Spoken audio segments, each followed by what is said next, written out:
বাংলাদেশের শরীয়তপুর জেলার ডিসি মোহাম্মদ আশরাফ উদ্দিন, তিনি ওই জেলার প্রধান নির্বাহী কর্মকর্তা এবং বলা চলে একেবারে দণ্ডমুণ্ডের উনি মালিক।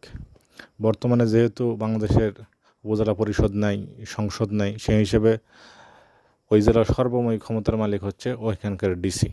তো একজন ডিসি হিসেবে একজন ব্যক্তির যেরকম হওয়া উচিত, কিন্তু ওনার যে কাজকর্ম, ওনার যে ভিডিও ভাইরাল হয়েছে, সেখানে মোটেও সেটা মনে হচ্ছে না।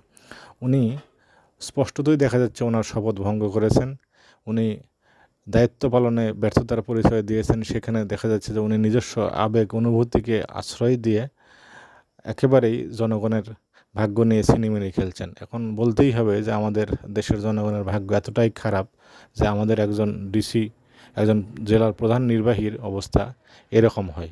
ওনার অবস্থায় যদি এরকম হয়, তাহলে উনি অন্যদের ক্ষেত্রে কি করবেন, অন্যদের ভাগ্য উন্নয়নে কী করবেন, বা অন্যদেরকে কী উনি নির্ভরতা দেবেন? নারীরা কি ওনার কাছে আসলে নির্ভর থাকবে কিনা? শুধু নারীদের বিষয় না, উনি কি ওনার নিজের স্ত্রীকে ঠকাননি? ওনার সন্তানদেরকে কিন্তু উনি ছোটো করেননি? অবশ্যই করেছেন।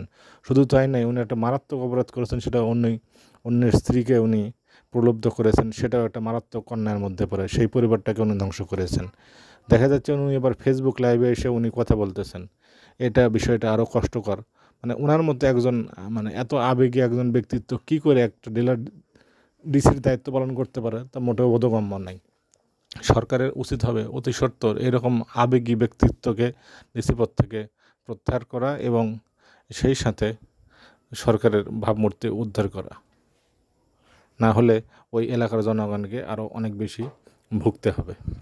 তো সরকার এ বিষয়ে খুব তাড়াতাড়ি সিদ্ধান্ত নেবেন বলেই জনগণ মনে করে, এবং ওনার মতো যাতে আর কেউ এই আবেগের বশবর্তী হয়ে কোনো সিদ্ধান্ত না নেয়, কোনো পরিবারের ধ্বংস ডেকে না নিয়ে আসে, এ বিষয়ে আরও সবাই সচেতন হবেন বলেই আমরা মনে করি। তো দেখা যাক গণপ্রজাতন্ত্রী বাংলাদেশ সরকারের জনপ্রশাসন মন্ত্রণালয় কত তাড়াতাড়ি এর বিষয়ে ব্যবস্থা নেন, এবং এরকম আবেগ অনুরাগের বশবর্তী হয়ে যাতে লোকজন দায়িত্ব পালন না করে, যেন সে নিরপেক্ষভাবে দায়িত্ব পালন করতে পারে, সে বিষয়ে স্পষ্ট নির্দেশনা দেবেন এবং বাংলাদেশের জনগণকে রক্ষা করবেন।